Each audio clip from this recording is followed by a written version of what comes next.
आप करुण कृपा चैनल के माध्यम से जीवन का सर्वोत्कृष्ट लाभ सत्संग लाभ प्राप्त कर रहे हैं। महाकाली तस्ता षष्ठी प्रकरण श्री रामकृष्ण वचनामृत से है।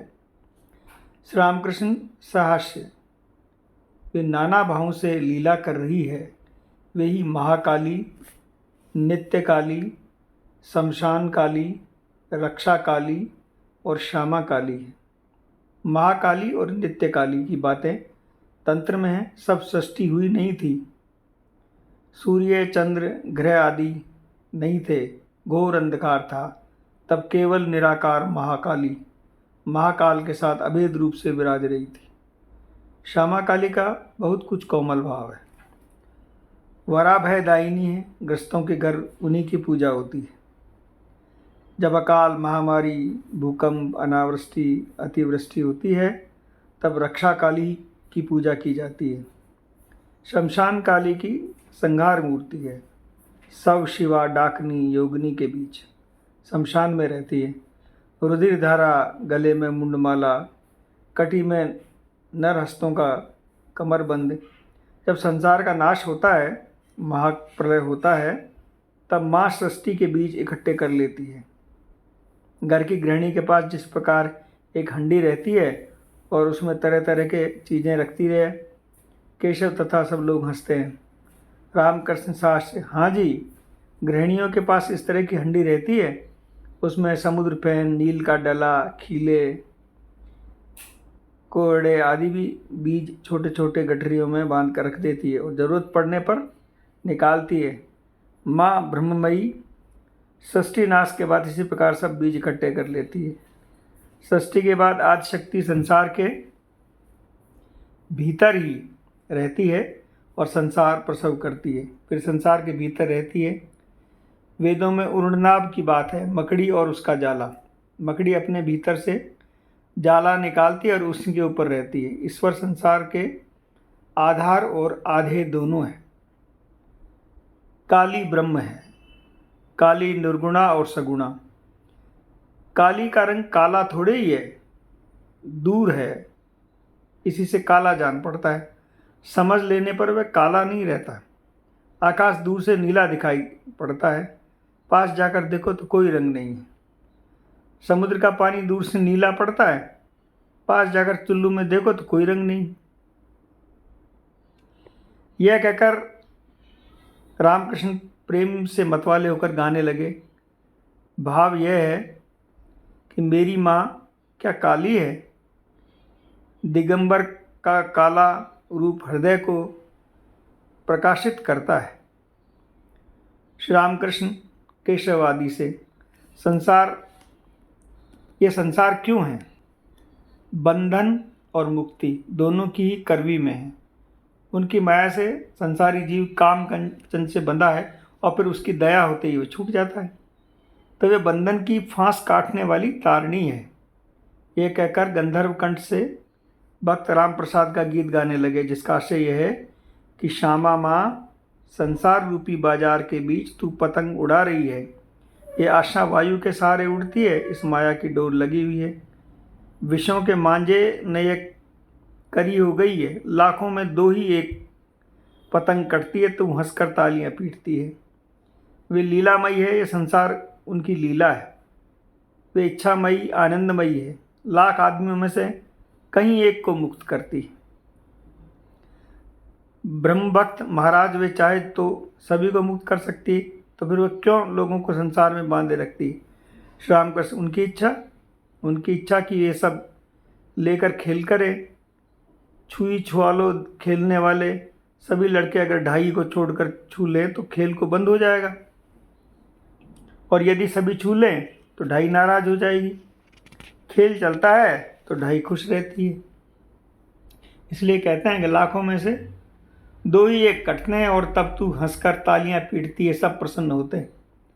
उन्होंने मन को आंखों के इशारे कह दिया, जा संसार में विचर, मन का क्या कसूर है। वे यदि फिर कृपा करके मन को फेर दें तो विषय मुक्ति से छुटकारा मिल जाए, फिर उनके पाद पद्मों में मन लगे। रामकृष्ण संसारियों के भाव में माँ के प्रति अभिमान करके गाने लगे। माँ, मैं ये खेद करता हूँ कि तुम जैसी माँ के रहते मेरी जागते हुए भी घर में चोरी हो गई। मन में होता है कि तुम्हारा नाम लूँ, परंतु समय टल जाता है। मैं समझ जाना और मुझे आशय भी मिला कि सब तुम्हारी चातुरी है। तुमने न कुछ की दिया, न पाया, न मिला, न खाया। अब क्या मेरा ही कसूर है? यदि देती तो पाती, लेती तो खाती। मैं भी तुम्हारा और तुम्हें देता और खिलाता। यश अपयश, सुरस कुरस, सभी रस तुम्हारे हैं। रसेश्वरी, रस में रहकर ये रसभंग क्यों? प्रसाद कहता है, तुम्ही ने मन को पैदा करते समय इशारा कर दिया कि तुम्हारी ये सृष्टि किसी की कुदृष्टि से जल गई, पर हम उसे मीठी समझकर भटक रहे हैं। उन्हीं के माया में भूलकर मनुष्य संसारी हुआ। प्रसाद कहता है, तुम्ही ने मन को पैदा करते समय इशारा कर दिया। कर्मयोग संसार का निष्काम कर्म। ब्रह्म भक्त महाराज, बिना सब त्याग किए ईश्वर नहीं मिलते। रामकृष्ण शास्त्री जी, नहीं, तुम लोगों को सब कुछ क्यों त्याग न करना होगा? तुम लोग तो बड़े अच्छे हो, इधर भी हो उधर भी हो, आधा खांड और आधा सीरा। लोग हंसते हैं, बड़े आनंद में हैं। नक्श का खेल जानते हो? मैं ज़्यादा काट कर जल गया हूँ, तुम लोग बड़े सयाने हो। कोई 10 में हो, कोई 6 में हो, कोई 5 में। तुमने ज़्यादा नहीं काटा, इसलिए मेरे तरह जल नहीं गए। खेल चल रहा है, ये तो अच्छा है। सब हंसे। सच कहता हूँ, तुम लोग गृहस्थी में हो, इसमें कोई दोष नहीं, पर मन ईश्वर की ओर रखना चाहिए, नहीं तो न होगा। एक हाथ से काम करो और एक हाथ से ईश्वर को पकड़े रखो। काम खत्म हो जाने पर दोनों हाथों से ईश्वर को पकड़ लेना है। सब कुछ मन पर निर्भर है। मन ही से बंधन है और मन ही से मुक्त है। मन पर जो रंग चढ़ाओगे उसी से वह रंग जाएगा।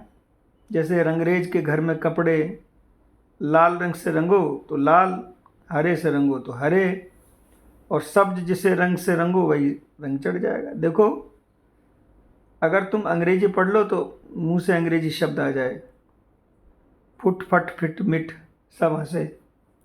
और पैरों में बूट जूता, सीटी बजाकर गाना, ये सब आ जाते हैं। और पंडित संस्कृत पढ़े तो श्लोक आ जाते हैं। मन को यदि कुसंग में रखो तो वैसी ही बातचीत, वैसी ही चिंता हो जाएगी। यदि भक्त के साथ रहो तो ईश्वर चिंतन, भगवत प्रसंग, ये सब होंगे। मन ही को लेकर सब कुछ है।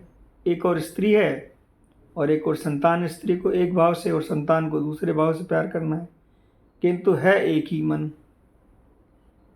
ईश्वर, ईसाई धर्म, ब्रह्म समाज और पापवाद। श्री रामकृष्ण। ब्रह्म भक्तों के प्रति मन में बंधन है और मन ही में मुक्ति है। मैं मुक्त पुरुष हूँ, चाहे संसार में रहूँ चाहे अरण्य में, मुझे बंधन कैसा। मैं ईश्वर की संतान हूँ, राजाधिराज का बेटा हूँ, मुझे भला कौन बांध सकता है। सांप के काटने पर यदि दृढ़ता के साथ ये कहा जाए कि विष नहीं है तो सचमुच विष उतर जाता है। उसी प्रकार दृढ़ता के साथ ये कहते हैं कि मैं बद्ध नहीं हूँ, मैं मुक्त हूँ, वास्तव में वैसा ही हो जाता है। मनुष्य मुक्त हो जाता है। किसने ईसाई की एक किताब दी थी, मैंने पढ़कर सुनने के लिए कहा। उसने केवल पाप ही भरा था। केशव के प्रति तुम्हारे ब्रह्म समाज में केवल पाप ही पाप सुनाई देता है। जो व्यक्ति बार बार मैं बद्ध हूँ कहता रहता है ना, वह बद्ध ही हो जाता है। जो दिन रात मैं पापी ये रटता रहता है, वह सचमुच पापी ही बन जाता है। ईश्वर के नाम पर इस प्रकार का ज्वलंत विश्वास होना चाहिए, क्या मैंने उसका नाम लिया, अब भी मुझ में पाप रह सकता है। मुझ में भला पाप कैसा, मुझे भला बंधन कैसा। कृष्ण किशोर सनातनी हिंदू था, सदाचारनिष्ठ ब्राह्मण। एक बार वह वृंदावन गया। एक दिन घूमते घूमते उसे प्यास लगी। उसने कुएं के पास जाकर देखा एक आदमी खड़ा। उसने उससे कहा, अरे क्यों रे, तू मुझे एक लोटा पानी पिला सकता है? तू कौन जात का है? वो बोला, महाराज मैं तो नीची जाति का हूँ, चमार हूँ। कृष्ण किशोर ने कहा, तू शिव शिव कह ले, अब पानी खींच दे। भगवान का नाम लेने से मनुष्य का शरीर मन सब कुछ शुद्ध हो जाता है। केवल पाप नरक यही सब बातें क्यों? एक बार कहो कि जो कुछ अयोग्य काम किए हैं उन्हें फिर नहीं करूँगा। उनके नाम पर विश्वास रखो। श्याम कृष्ण प्रेमोन्मत्त होकर नाम महात्मा गाने लगे। दुर्गा दुर्गा अगर मैं जब मेरे निकले प्राण, देखूं कैसे नहीं तारती, कैसे हो करुणा की खान। मैंने माँ के निकट केवल भक्ति मांगी थी। हाथ में फूल लेकर माँ के पाद पद्मों में चढ़ाया था। कहा था, माँ ये लो तुम्हारा पाप और ये लो तुम्हारा पुण्य, मुझे शुद्ध भक्ति दो। ये लो तुम्हारा ज्ञान और ये लो तुम्हारा अज्ञान, मुझे शुद्ध भक्ति दो। ये लो तुम्हारी शुचिता और ये लो तुम्हारी अशुचिता, मुझे शुद्ध भक्ति दो। ये लो तुम्हारा धर्म, ये लो तुम्हारा अधर्म, मुझे शुद्ध भक्ति दो। एक राम प्रसाद का गीत सुनो। चल मन घूमने चले, काली रूपी कल्पत्रु के नीचे तुझे धर्म अर्थ काम और मोक्ष चारों फल पड़े मिले जाएंगे। अपनी प्रवृत्ति और निवृत्ति इन दो पत्नियों में से तू केवल निवृत्ति को ही साथ ले। उसके विवेक नामक बेटे को तत्व ज्ञान की बातें पूछता। सूची असूची दोनों का साथ लेकर तू दिव्य ग्रह में कब सोएगा? जब इन दो सोतों में प्रीति स्थापित होगी तभी तू श्यामा माँ को पाएगा। अहंकार और अविद्या तेरे पिता और माता हैं, दोनों को भगा दे। यदि मोह तुझे पकड़ कर खींचे तो तू धैर्य रूपी खूंटे को पकड़े रह। धर्म अधर्म इन दो बकरों की अपेक्षा रूपी खूंटी से बंधे रख। यदि वे नहीं माने तो ज्ञान खड़क के द्वारा उनका बलिदान कर देना। प्रवृत्ति नामक पहली पत्नी की संतान को दूर ही से समझना। यदि वे न माने तो उन्हें ज्ञान सिंधु में डुबो देना। राम प्रसाद कहता है, ऐसा करने पर तू यम को सही जवाब दे सकेगा और तभी तू सच्चा मन होगा। गाना समाप्त होने पर श्याम बोले, संसार में रहकर ईश्वर लाभ क्यों नहीं होगा? जनक राजा का हुआ। राम प्रसाद ने कहा, यह संसार धोखे की जगह है, परंतु ईश्वर के चरण कमलों में भक्ति होने पर यह संसार मौज की जगह। मैं यहाँ खाता पीता और मौज उड़ाता हूँ। जनक राजा महातेजस्वी था पर उनकी किसी बात से कसर नहीं थी। उसने वह दोनों बाजू संभाल दूध का प्याला पिया और सब हंसने लगे। परंतु कोई एक फट से जनक राजा नहीं बन सकता। जनक राजा ने निर्जन में बहुत तपस्या की थी। संसार में रहते हुए बीच बीच में एकांतवास करना चाहिए। गृहस्थी से बाहर निकलकर एकांत में रहते अगर भगवान के लिए 3 दिन ही रोया जाए तो वह भी अच्छा है। यहाँ तक कि यदि अवसर पाकर एक ही दिन निर्जन में रहकर भगवत चिंतन किया जाए तो यह भी अच्छा है। लोग स्त्री पुत्रों के लिए रो रो कर लोटा भर आंसू बहाते हैं और ईश्वर के लिए भला कौन रोता है? बीच बीच में निर्जन में रहकर भगवत प्राप्ति के लिए साधना करनी चाहिए। संसार के भीतर विशेषकर कामकाज के झंझटों में रहकर प्रथम अवस्था में मन को स्थिर करते समय अनेक बाधाएं आती हैं। जैसे रास्ते में किनारे लगाया हुआ पेड़, जिस समय पेड़ की स्थिति में रहता है उस समय घेरा न लगाने पर गाय बकरी खा जाती है। प्रथम अवस्था में घेरा, किंतु बाद में जब तना मजबूत हो जाता है तो घेरे की आवश्यकता नहीं रहती। फिर उसे हाथी बांधने से भी कुछ नहीं होता। जय जय राधे निताई और हरि बोल।